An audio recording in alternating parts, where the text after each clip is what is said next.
Olá, caros cursistas. Seja muito bem-vindo à disciplina Segurança na Eletrotécnica. Meu nome é Diógenes Santos Albernaz, sou engenheiro eletricista, especialista em segurança do trabalho. Os conhecimentos adquiridos aqui serão de grande importância para a sua futura profissão, pois um dos grandes campos de atuação do técnico de segurança do trabalho é o setor industrial, seja ele do ramo alimentício, metal mecânico, automobilístico, petroquímico, dentre outros. Peço que em nossas aulas estejam munidos de papel e caneta, para que, se dúvidas surgirem, vocês possam postar as mesmas em nossos fóruns Tira Dúvidas, que estão em nossa sala virtual. Lembrando que cada fórum deve ser postado no fórum pertinente a cada aula. Vamos lá? As profissões relacionadas à segurança do trabalho são todas gratificantes, pois o profissional de segurança do trabalho está muito mais envolvido com a melhoria da qualidade de vida da sociedade do que com o lucro do exercício da profissão. Ao longo da história, a segurança do trabalho e a saúde ocupacional foram objeto de estudos buscando sempre encontrar as causas das ocorrências e buscar medidas efetivas de prevenção. A segurança nos ambientes de trabalho tem como princípio básico o cumprimento das normas regulamentadoras do Ministério do Trabalho e Emprego, que orientam todas as atividades dos diversos segmentos socioeconômicos do país. Entre os riscos laborais, as atividades com eletricidade ou atividades realizadas em áreas consideradas de risco com a eletricidade são as que demandam o cumprimento de requisitos e condições mínimas exigíveis para garantir a segurança e a saúde dos trabalhadores, que atuam direto ou indiretamente em instalações elétricas, assim como para prevenir danos pessoais a usuários, outras pessoas e também prejuízos materiais. Esses requisitos mínimos são especificados pela norma regulamentadora NR10, Segurança em Instalações e Serviços em Eletricidade. Nessa nossa aula, iremos verificar os pontos relevantes sobre os métodos e procedimentos a serem executados para a prevenção de acidentes com a eletricidade. Para isso, iremos abordar os seguintes temas: prática de trabalho seguras, detalhamento das práticas de trabalho seguros, barreiras de proteção, equipamentos de proteção coletiva, equipamentos de proteção individual, equipamento para membros superiores e inferiores, EPIs utilizados em sinalizações e trabalhos com seguranças de níveis, procedimentos de trabalho, proteção contra incêndio e explosão.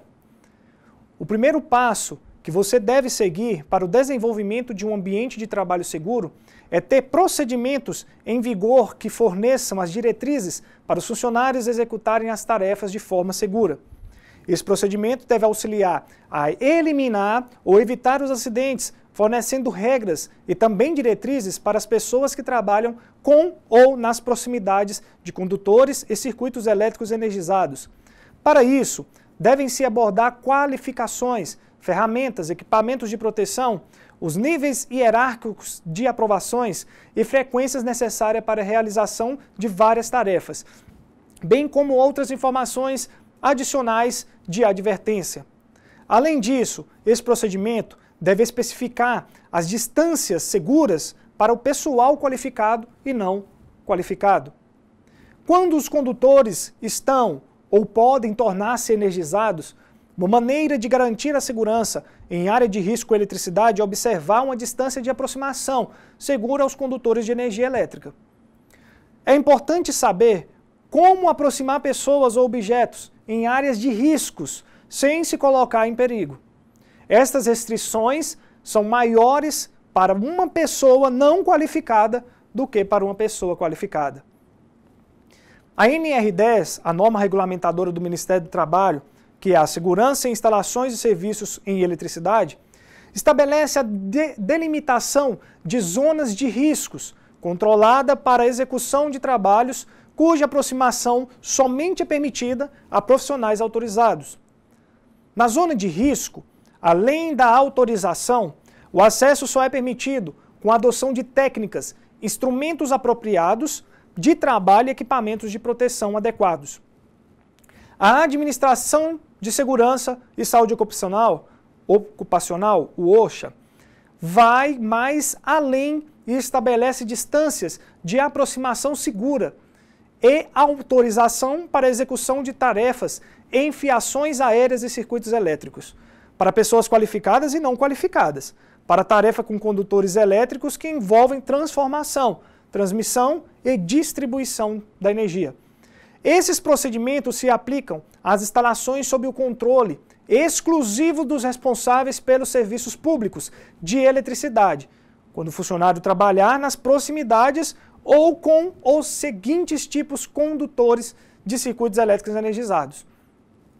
Os condutores utilizados para a comunicação ou a medição de energia elétrica, os condutores utilizados para o controle, transformação, transmissão e distribuição de energia elétrica, condutores sob o controle exclusivo do usuário, localizado em edifícios ou localizado ao ar livre, utilizados exclusivamente para fins de geração, controle, transmissão, transformação e distribuição da energia elétrica. Um ambiente de trabalho seguro é criado pelo controle de risco de contato com tensões e correntes elétricas. Além de prevenir choques, um ambiente de trabalho seguro reduz a possibilidade de incêndios, queimaduras e quedas. Você precisa se proteger contra o contato com tensões elétricas e controlar correntes elétricas, a fim de criar um ambiente de trabalho seguro. Para tornar um ambiente mais seguro, a NR10 estabelece alguns critérios. Deve-se considerar todos os condutores, mesmo os desenergizados, como se eles estivessem energizados, até que sejam bloqueados e identificados. Verificar se os circuitos estão desenergizados antes de começar a trabalhar. Bloquear e identificar circuitos e máquinas. Evitar sobrecarga na fiação utilizando bitola e especificação correta de condutores. Evitar a exposição às partes vivas das instalações elétricas isolantes. Evitar a exposição de fios e peças vivas usando isolamento. Evitar choques elétricos em sistemas elétricos e ferramentas utilizando aterramento elétrico, ou seja, a ligação de equipamento ou sistema à terra. Evitar choques elétricos utilizando circuitos de detecção de falha de aterramento. Evitar excesso de corrente em circuitos através de dispositivos de proteção de sobrecorrente, ou seja, deve ser protegido contra sobrecorrentes por dispositivos que assegura o seccionamento simultâneo de todos os condutores de fase. Evitar sobrecarga nos circuitos elétricos pela utilização de sobrecargas. Criar um ambiente de trabalho seguro é bloquear e sinalizar circuitos e máquinas. Antes de você trabalhar em um circuito, você deve desligar a fonte de alimentação. Uma vez que o circuito foi desligado e desenergizado, bloquear o quadro para que o circuito não possa ser religado inadvertidamente, ou seja, sem que os devidos cuidados e sinalizar que o circuito está desligado, através de etiquetas de fácil visualização para que todos os trabalhadores da área saibam que o circuito está em manutenção. Se você está trabalhando sobre ou perto de máquinas, você deve bloquear e sinalizar as máquinas para evitar que sejam ligadas inadvertidamente. A seguir, são apresentados alguns tipos de etiquetas para sinalização. Antes de começar o trabalho, você deve testar o circuito para se certificar que está desenergizado. Bloquear e sinalizar são procedimentos essenciais de segurança que protegem os trabalhadores de uma lesão. Enquanto trabalham em ou perto de equipamentos e circuitos elétricos em manutenção. Bloquear envolve a aplicação de um bloqueio físico nos quadros e também nas chaves, onde há as fontes de energia, de circuitos e de equipamentos, depois de terem sido desligados e desenergizados. A chave é, então, marcada com uma etiqueta ou um cartão, como exemplificado acima. Fácil de ler, que alerta os outros trabalhadores na área em que um bloqueio foi aplicado. Além de proteger os trabalhadores de riscos elétricos, bloqueios e sinalizações impedem o contato com as peças do equipamento operacional, tais como lâmpadas, lâminas, engrenagens eixos e prensas. Ao realizar o bloqueio e a sinalização em circuitos e equipamentos, você deve realizar os seguintes procedimentos: identificar todas as fontes de energia elétrica que alimentam os equipamentos ou circuitos que estão em manutenção, desativar as fontes de energia emergenciais, tais como grupos geradores e baterias, e identificar todas as chaves para cada fonte de energia, notificar todo o pessoal que os equipamentos e circuitos devem ser desligados, travados e sinalizados. Simplesmente desligar chaves e interruptores não é suficiente. Também deve-se desligar as fontes de energia e manter os dispositivos de bloqueio na posição desligado. Cada trabalhador deve ter sua chave de bloqueio individual e não fornecer a chave para qualquer outro funcionário. Testar equipamentos e circuitos para se certificar que estão desenergizados. Isso deve ser feito por uma pessoa qualificada. Descarregar energia armazenada, por exemplo, em capacitores, por descarga, bloqueio ou mesmo por aterramentos. Aplicar sinalização para alertar os outros trabalhadores que uma fonte de energia ou equipamento foi bloqueada. Ter certeza e em conta de que todos estão seguros antes dos equipamentos e circuitos serem desbloqueados e ligados novamente. Nota-se que somente uma pessoa qualificada pode determinar quando é seguro reenergizar os circuitos. A OSHA define uma pessoa qualificada como alguém que tenha recebido treinamento obrigatório sobre os riscos e sobre a construção e operação dos equipamentos envolvidos em uma tarefa. A NR10 considera um trabalhador qualificado aquele que comprovar a conclusão de curso específico na área da elétrica, reconhecido pelo Sistema Oficial de Ensino. Riscos elétricos também podem resultar da utilização inadequada de bitolas ou tipos de fiação. Deve-se controlar tais riscos para manter um ambiente de trabalho seguro. O profissional deve verificar se não há condutores com emendas incorretas e sem isolamentos. A fiação deve estar devidamente instalada para prover energia de forma segura. O isolamento dos condutores deve ser adequado para a corrente nominal e resistente ao ambiente. Isto é, o seu isolamento deve suportar a temperatura externa onde está instalado. As conexões precisam ser conferidas e protegidas. Riscos elétricos existem quando os condutores ou equipamentos elétricos estão expostos. Estes riscos precisam ser controlados para criar um ambiente de trabalho seguro, o que é possível isolando-se as partes elétricas energizadas, tornando-as inacessíveis de forma que o acesso seja possível somente através da utilização de ferramentas e esforços especiais. O isolamento pode ser feito colocando as partes energizadas pelo menos 2,5 metros de altura e fora do alcance, ou pela utilização de uma guarda, um tipo de isolamento que usa várias estruturas como caixas, barreiras, tampas e divisórias para isolar as partes elétricas energizadas. A desenergização é um conjunto de ações coordenadas, sequenciadas e controladas para garantir a efetiva ausência de tensão no circuito, trecho ou ponto de trabalho, durante todo o tempo da intervenção e sob controle dos trabalhadores envolvidos.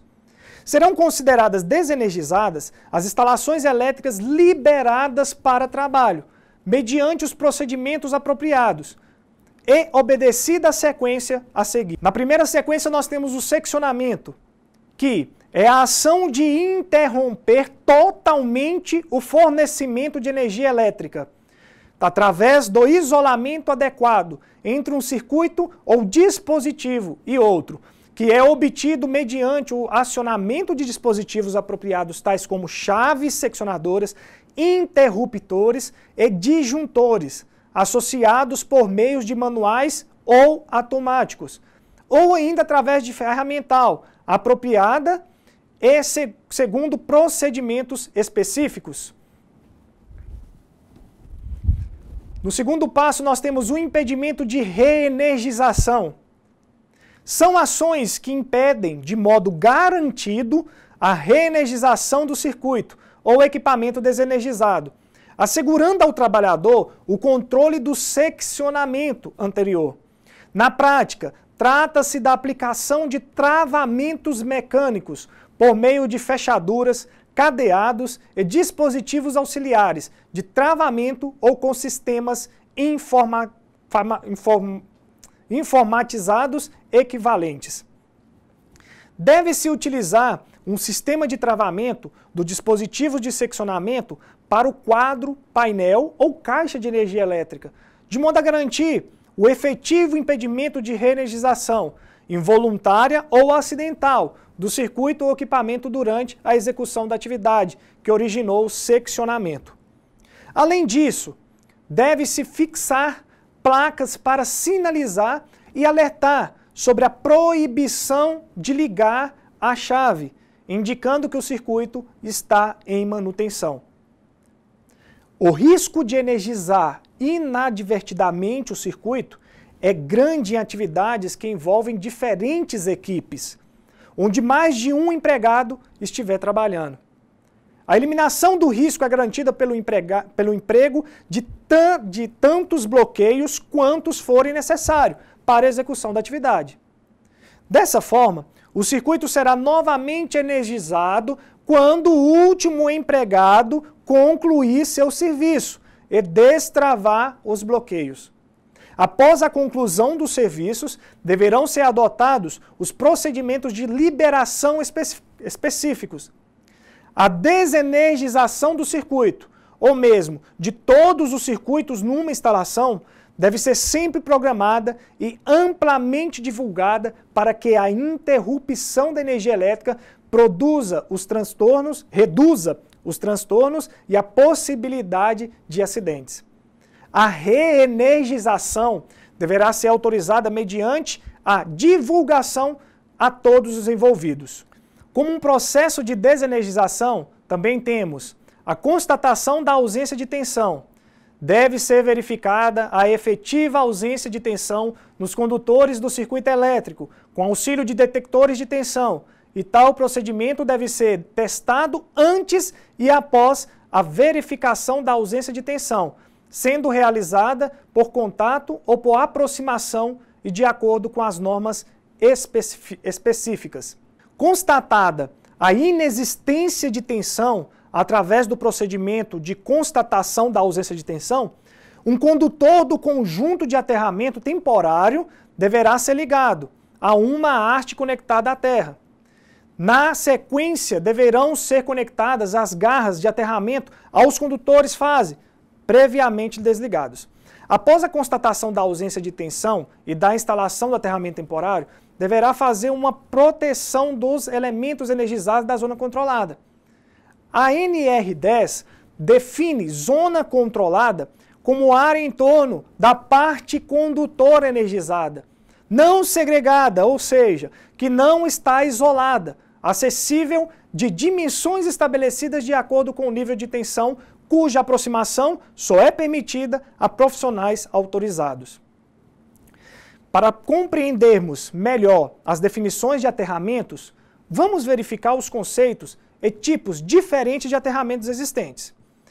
Define-se por aterramento a ligação de um equipamento ou sistema à terra, por motivo de proteção ou por exigência quanto ao funcionamento do mesmo. Portanto, é uma ligação intencional à terra dos equipamentos ou dos sistemas através de condutores de proteção conectados ao neutro ou à massa do equipamento. Isto é, as carcaças metálicas dos motores, caixa de transformadores, condutores metálicos, armação de cabos, neutro do transformador, neutro de alimentação de energia de um prédio. Os dois tipos de aterramento que nós temos é o aterramento funcional, que é a ligação através de um dos condutores do sistema ao neutro. Verificando na imagem, nós podemos ver que através desse condutor verde aqui, está sendo ligado o neutro da minha tomada, ligado ao aterramento funcional para proteção e também para manter a continuidade da corrente no sistema. Temos um outro tipo de aterramento, que é o aterramento de proteção, que é a ligação à terra das massas, das carcaças e dos elementos condutores estranhos às instalações. Podemos verificar o aterramento de proteção como esse daqui, o vermelho. Esse aterramento está ligado em todas as minhas fases, contudo, está ligado no ponto chamado ponto terra, ligando a carcaça dos meus motores, ligando também a massa de todos os meus equipamentos diretamente à terra. Os dois tipos de aterramento que nós temos é o funcional e também o de proteção. Já no aterramento temporário, que é o outro tipo de aterramento que nós temos, é a ligação elétrica efetiva com baixa impedância intencional à terra, destinada a garantir a equipotencialidade e mantida continuidade durante a intervenção da instalação. Podemos verificar aqui, nesse momento, o equipamento chamado de aterramento temporário, onde nós temos as 3 conexões que serão conectadas às fases. Aqui está um exemplo das conexões ligadas às fases, cada uma delas ligada a cada uma das fases, nesse caso um sistema trifásico que nós temos, e a última haste ligada diretamente à terra. O nome desse equipamento que nós temos é o aterramento temporário. Mesmo realizando todas essas ações e procedimentos, ainda há necessidade de precauções e cuidados para impedir que alguma pessoa ou algo adentre em local ou área que deveria estar totalmente isolada. Para isso, é necessária a utilização de barreiras e invólucros para impedimento de contatos acidentais. Barreiras e invólucros são dispositivos ou componentes que visam impedir o contato acidental de pessoas ou animais com as partes energizadas das instalações elétricas. Essas precauções devem ser robustas, ou seja, resistentes, fixadas de forma segura e ter durabilidade de modo a evitar os riscos de acidente no ambiente onde estão instaladas. Essas barreiras devem ser fixadas de forma que sejam de difícil remoção, isto é, que só possam ser retiradas com chaves ou ferramentas adequadas. Um exemplo, telas de proteção com parafusos de fixação e tampas de painéis. Já os obstáculos e anteparos têm as mesmas funções que as barreiras e invólucros, porém, a diferença está no fato de que os obstáculos e os anteparos não necessitam de ferramentas especiais para serem removidos. Porém ainda assim, devem ser fixados de forma que não sejam retirados por uma ação involuntária. Os obstáculos devem impedir a aproximação física não intencional às partes energizadas. Deve impedir também os contatos não intencionais com partes energizadas durante atuações sobre o equipamento, estando o equipamento em serviço normal. As ações através dos bloqueios e também dos impedimentos são referentes aos seus conceitos, onde bloqueio é a ação destinada a manter, por meios mecânicos, um dispositivo de manobra fixo numa determinada posição, de forma a impedir uma ação não autorizada, em geral utilizando cadeados. Já os dispositivos de bloqueio impedem o acionamento ou religamento de dispositivos de manobras, como as chaves e também os interruptores. Os bloqueios devem possibilitar mais de um bloqueio, ou seja, a inserção de mais de um cadeado, por exemplo, para trabalhadores simultâneos com mais de uma equipe na manutenção. Toda ação de bloqueio deve estar acompanhada de etiqueta de sinalização, com o nome do profissional responsável, a data da manutenção, o setor do trabalho e forma de comunicação. Nessa imagem, nós podemos verificar 2 exemplos de sinalização e também de impedimentos de energização, onde irá proteger de acidentes em caso de contatos acidentais. As empresas devem possuir procedimentos padronizados do sistema de bloqueio, documentado e de conhecimento de todos os trabalhadores, além de etiquetas, formulários e ordens de serviços próprias. A Companhia de São Paulo alerta que se deve ter cuidado especial ao termo bloqueio no sistema elétrico de potência. Consiste na ação do impedimento de religamento automático do equipamento de proteção do circuito, sistema ou equipamento elétrico. Isto é, quando há algum problema na rede, devido a acidentes ou disfunções, existem equipamentos destinados ao religamento automático dos circuitos que religam automaticamente tantas vezes quanto estiver programados e, consequentemente, podem colocar em perigo os trabalhadores. Quando se trabalha em linhas vivas, em linhas energizadas, é obrigatório o bloqueio desse processo de religamento automático.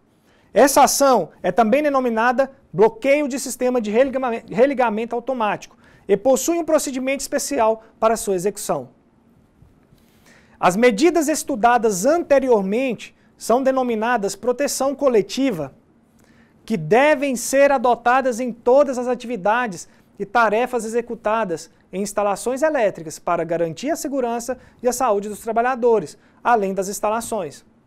No desenvolvimento de serviços em instalações elétricas e em suas proximidades, devem sempre ser previstos e adotados equipamento de proteção coletiva, como nós vimos anteriormente.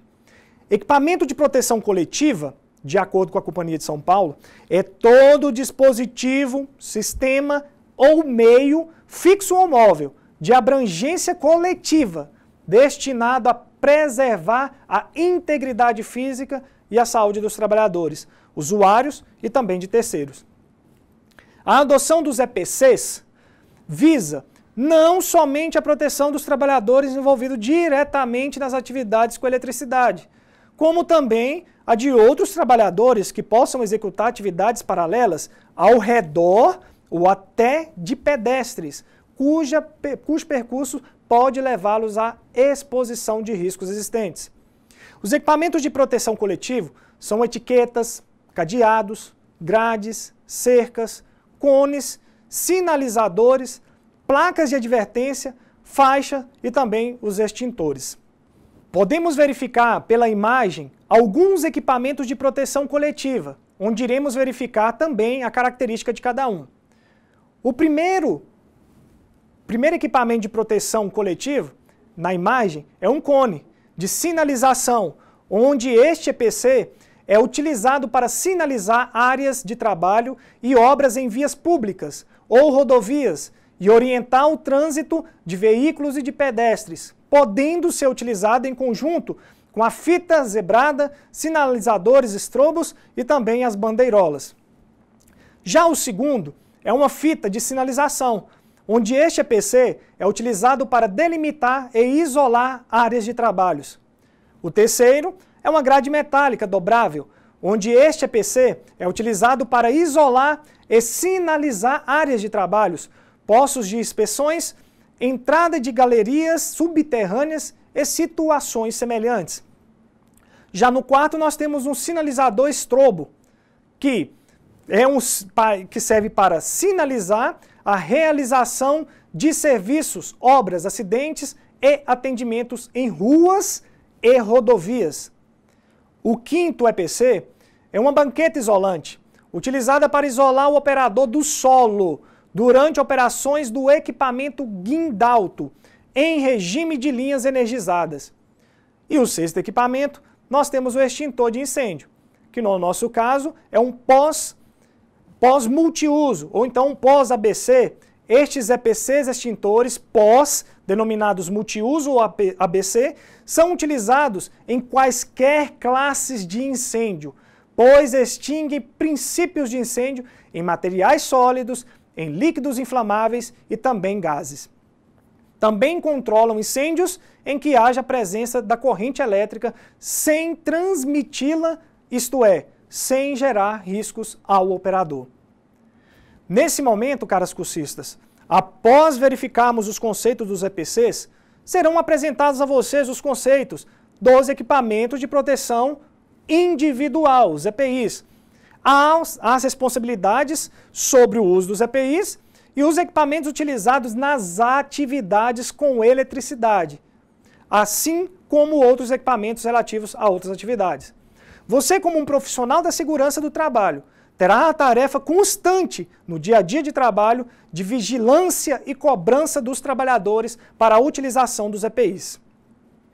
Assim, como em outras atividades onde existem agentes insalubres ou periculosos em instalações elétricas, quando as medidas de proteção coletiva forem inviáveis, tecnicamente ou insuficientes, para eliminar ou controlar os riscos, os trabalhadores devem utilizar os equipamentos de proteção individual, específicos e adequados às atividades desenvolvidas, conforme estabelecido pela norma regulamentadora 6 do Ministério do Trabalho e Emprego.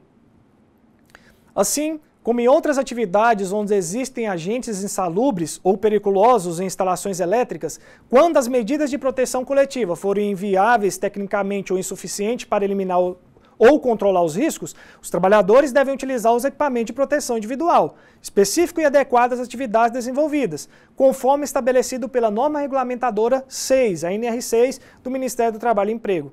De acordo com essa norma, EPI é todo dispositivo ou produto de uso individual utilizado pelo trabalhador, destinado à proteção de riscos suscetíveis de ameaçar a segurança e a saúde no trabalho. Os EPIs específicos para atividade com eletricidade são capacetes, luvas isolantes de borracha, calçado de segurança e manga para a proteção dos braços e do antebraço. De acordo com a NR6, os equipamentos de proteção individual, cabe ao trabalhador as seguintes responsabilidades quanto ao EPI: adquirir o adequado ao risco de cada atividade, exigir seu uso, fornecer ao trabalhador somente o aprovado pelo órgão nacional competente em matéria de segurança e saúde no trabalho, orientar e treinar o trabalhador sobre o uso adequado, guarda e também a conservação dos EPIs, substituir imediatamente quando danificado ou extraviado, responsabilizar-se pela higienização e manutenção periódica. Também deve comunicar ao Ministério do Trabalho e Emprego qualquer irregularidade observada.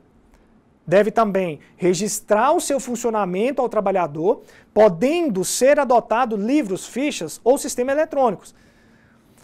Agora, quanto às responsabilidades do empregado, de acordo com a NR6, são: a. Utilizar apenas para a finalidade a que se destina.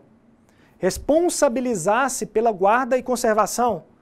Comunicar ao empregador qualquer alteração que o torne impróprio para uso. Cumprir as determinações do empregador sobre o uso adequado. Ainda sobre a responsabilidade, os fabricantes também têm as suas obrigações, que de acordo com a NR6 são: a. Cadastrar-se junto ao órgão nacional competente em matéria de segurança e saúde no trabalho.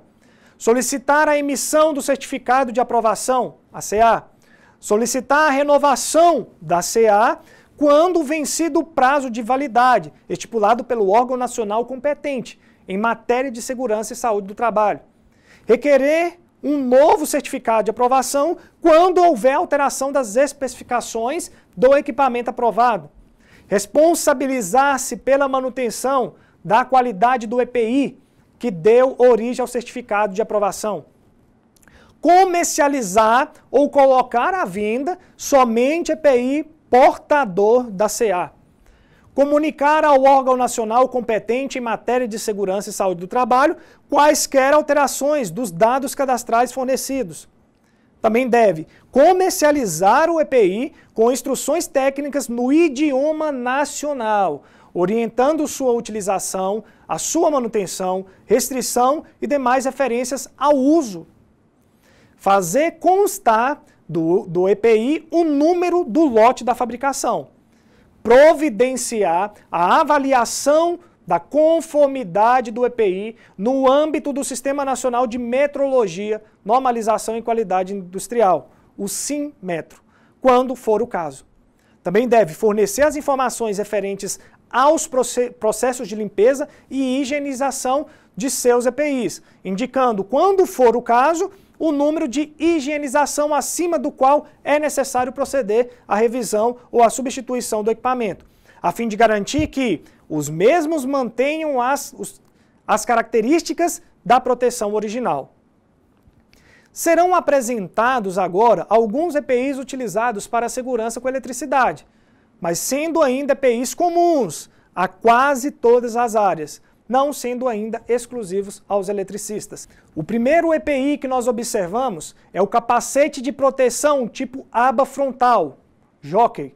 Capacete de proteção tipo aba total. Estes EPIs são para proteger a cabeça dos trabalhadores contra agentes meteorológicos, trabalhos a céu aberto e trabalho em local confinado, contra impacto provenientes de queda ou projeção de objetos, queimaduras, choques elétricos e irradiação solar. A higienização deles deve ser limpá-lo mergulhando por 1 minuto no recipiente contendo água, com detergente ou sabão neutro. O casco deve ser limpo com pano ou outro material que não provoque atrito, evitando assim a retirada da proteção isolante do silicone, fator que prejudica a rigidez elétrica do mesmo. O segundo é o capacete de proteção tipo aba frontal, com viseira. Este EPI é para proteger a cabeça e a face dos trabalhadores em atividades com risco de explosões, em que pode haver a projeção de partículas e queimaduras provocadas por abertura de arco voltaico. A higienização desse EPI é a mesma do anterior. O terceiro é o óculos de segurança para proteção, lentes incolores e escuras. Estes EPIs, com lente incolor e lente com tonalidade escura, são utilizados para proteção dos olhos contra impactos mecânicos, partículas volantes e raios ultravioletas. A higienização deve ser lavar com água e sabão neutro. O quarto EPI é o protetor auditivo tipo concha. Este EPI é utilizado para proteção dos ouvidos nas atividades nos locais que apresentem ruídos excessivos acima de 90 decibéis. O limite de tolerância estabelecido pela NR15 no anexo 1 é de 85 decibéis para uma jornada de 8 horas de trabalho. A higienização deve ser lavar com água e sabão neutro, exceto as espumas internas das conchas. O quinto EPI é o protetor auditivo tipo inserção. Este EPI é utilizado para proteção dos ouvidos nas atividades e nos locais que apresentem ruídos excessivos. De acordo com a NR9, o Programa de Riscos Ambientais, no item 9.6.3.6 e 2, na linha B, esse EPI deve ser utilizado sempre que o ruído atingir a dose de 0,5. Fica que a sua utilização deve acontecer a partir do nível de ruído de 80 decibéis. A higienização, lavar com água e sabão neutro. O sexto EPI é o respirador purificador de ar, o descartável. Esse EPI é utilizado para proteção respiratória em atividades locais onde haja necessidade de uso, em atendimento à instrução normativa número 1 do Programa de Proteção Respiratória. Recomendações, seleções e uso de respiradores, tais como em lugares onde haja poeira e névoas. Os equipamentos de proteção individual que foram apresentados são EPIs utilizados em todas as áreas, não tendo exclusividade de uma atividade apenas. Agora, nesse momento, serão apresentados os EPIs referentes às atividades com eletricidade apenas. Assim, iremos conhecer tantos os EPIs que irão proteger os membros superiores e também os membros inferiores. Iremos verificar através das figuras, primeiro, os EPIs para a proteção dos membros superiores. O primeiro EPI que vamos analisar pela imagem é a luva isolante de borracha. Este EPI é utilizado para a proteção das mãos e braços do trabalhador contra choque em atividade com circuitos elétricos energizados. Esse EPI tem uma especificação técnica por classe de 00 a 4, que os classificam para utilização em determinado nível de tensão. Portanto, conforme a tensão de uso determina-se a classe da luva de borracha isolante a ser utilizada. No caso específico do EPI apresentado na figura, a mesma é indicada para utilização em níveis de tensão até 17.500 volts. Note-se que ela possui uma tarja amarela, que a identifica como sendo uma da classe 2. A higienização desse EPI é lavar com água e detergente neutro, enxaguar com água, secar ao ar livre e à sombra, polvilhar externa e internamente com talco industrial. O segundo EPI é a luva de cobertura para proteção da luva isolante de borracha. Esse EPI é utilizado exclusivamente como proteção da luva isolante de borracha. A higienização dela é limpar utilizando pano limpo, umedecido em água e secar à sombra. A conservação dela é armazenar protegida de fontes de calor. Se molhada ou úmida, secar à sombra. Já o terceiro, nós temos uma luva de proteção em raspa e vaqueta. Estes EPIs são utilizados para a proteção das mãos e braços do trabalhador contra agentes abrasivos e escoriantes, isto é, que podem provocar cortes